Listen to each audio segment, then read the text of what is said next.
आज के हमारे चैप्टर का नाम है the land of snow, Greenland.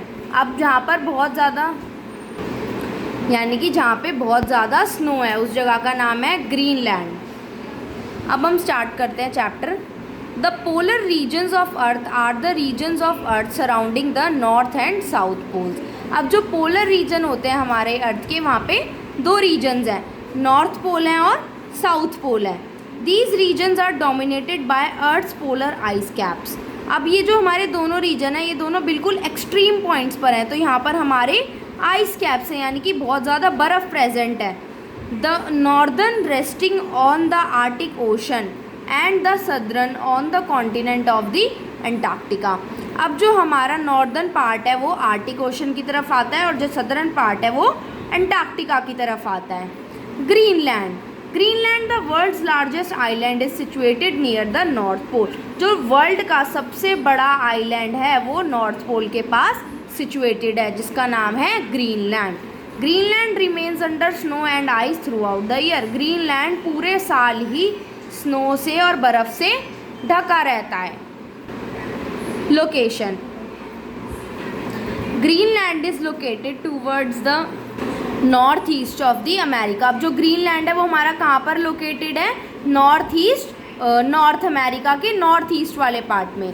Atlantic ocean borders Greenland south east. अब जो अटलांटिक ओशन का बॉर्डर है वो the Greenland sea is to the east. अब जो हमारा अटलांटिक ओशन है वो हमारा ग्रीनलैंड में साउथ ईस्ट की तरफ लोकेटेड है और जो ग्रीनलैंड सी है वो हमारा ईस्ट की तरफ लोकेटेड है। The Arctic ocean is to the north and Baffin bay is to the waste.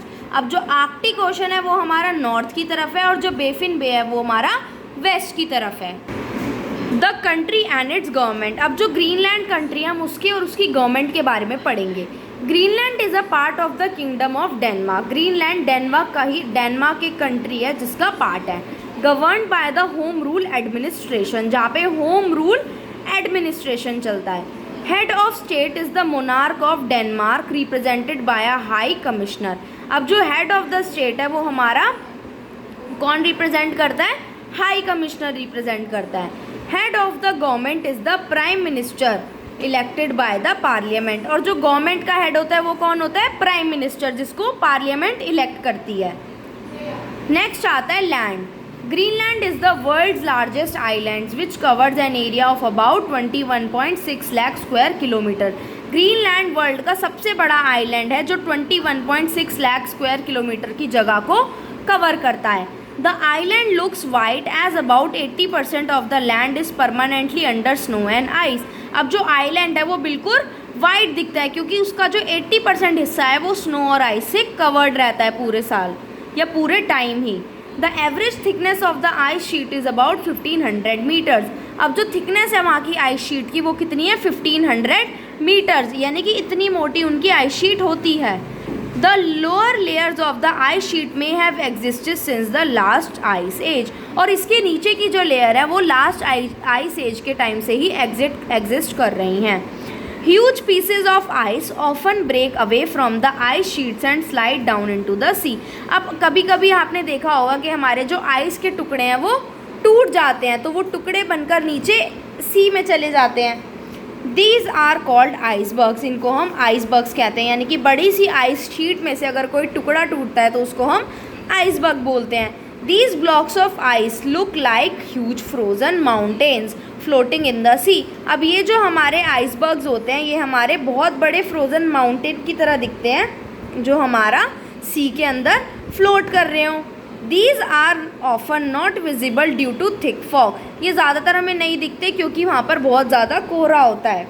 Icebergs are very dangerous for ships that sail through this region. Iceberg बहुत ज़्यादा एक डेंजरस वो क्या कहते हैं जोन हो जाता है अगर शिप्स वहाँ से निकले, क्योंकि अगर शिप्स निकलती है तो यूजुअली क्या होता है कि पता नहीं चलता, उनका जो किनारा होता है अगर वो उससे आइसबर्ग से टकरा गया तो उनकी शिप जो है वो डैमेज हो सकती है, तो इसलिए आइसबर्ग्स बहुत डेंजरस होते हैं शिप्स के लिए।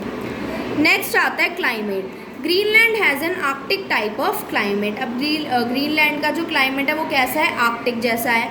The winters are long and cold. अब वहाँ की जो सर्दियाँ होती हैं बहुत ही लंबी होती हैं और बहुत ठंडी होती हैं। The sun does not rise for several weeks, और बहुत हफ्तों तक तो वहाँ पर सूरज ही नहीं उगता। The temperature drops below the freezing point and it snows heavily, अब वहाँ पे जो टेम्परेचर है वो फ्रीजिंग पॉइंट से भी नीचे चला जाता है और वहाँ पर बहुत ज़्यादा स्नो गिरती है। Extremely cold and chilly winds blow here, बहुत ज़्यादा ठंडी और बहुत ज़्यादा चिली विंड्स वहाँ पर चलती हैं। Summer is short and cool, summer वहाँ की छोटी होती है लेकिन ठंडी होती है। The weather is bright and sunny specially in the coastal areas, अब वहाँ का जो मौसम है बहुत ज़्यादा ब्राइट होता है और बहुत ज़्यादा सनी होता है ज़्यादातर कोस्टल एरिया के पास। Even though there is continuous sunlight for several weeks it is still very cold, अगर वहाँ पर कॉन्टीन्यूस हफ्तों तक भी सनलाइट रहेगी तब भी वहाँ पर बहुत ज़्यादा ठंडा रहता है। नेक्स्ट आता है वेजिटेशन। वेजिटेशन क्या है? Seeds germinate and plants grow in the summer season, अब वहाँ पर भी खेती होगी तो समर सीजन के अंदर वहाँ पर सीड्स जर्मिनेट करते हैं और प्लांट्स ग्रो करते हैं। The only plants that grow here are mosses, lichens, grasses and bushes, वहाँ पे कौन से प्लांट्स हैं जो वहाँ पे ग्रो करते हैं? मॉसेज हैं, लिचन्स है, ग्रासेज है और बुशेज है, बस यही प्लांट्स वहाँ पे ग्रो होते हैं। Some flowers bloom in spring, और स्प्रिंग्स में कुछ फ्लावर्स ब्लूम भी करते हैं, खिल जाते हैं।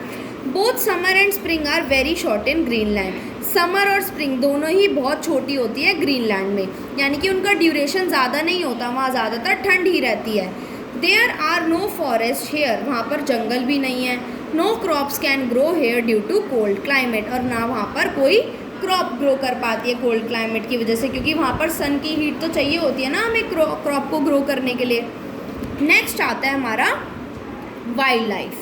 Only animals with thick furry coats और those which can withstand extreme cold are survivor in the Greenland, अब सिर्फ वो जानवर जिनकी जो चमड़ी होती है वो बहुत मोटी होती है या उनके ऊपर का जो फर होता है वो बहुत मोटा होता है तो वो ही वहाँ पर सर्वाइव कर पाते हैं, क्योंकि वहाँ पर इतनी ज़्यादा ठंड होती है।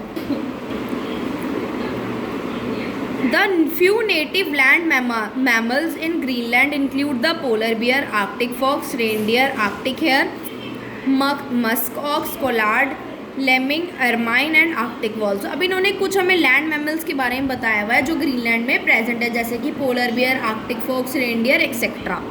Marine mammals include the hooded seal as well as the grey seal, अब मरीन एनिमल्स क्या होते हैं जो वहाँ पे सी में पाए जाते हैं, जैसे कि हुडेड सील है और ग्रे सील है। Whales frequently pass very close to Greenlandic shores in the late summers and early autumn। अब जो वेल्स होती हैं वहाँ पर कभी कभी मतलब फ्रीक्वेंटली आती है ग्रीनलैंड के शोर्स के पास, यानी ग्रीनलैंड के किनारों के पास। कब आती है?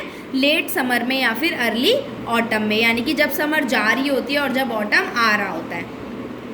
Wolf like dogs called huskies are used for hunting and for pulling sledges.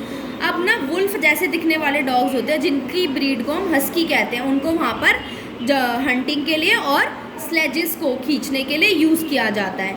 The world's largest national park north east Greenland national park is located in the Greenland. अब जो वर्ल्ड का सबसे बड़ा लार्जेस्ट नेशनल पार्क है वो हमारा कहाँ पर है? नॉर्थ ईस्ट ग्रीनलैंड में है नेशनल पार्क, जो ग्रीनलैंड के अंदर लोकेटेड है।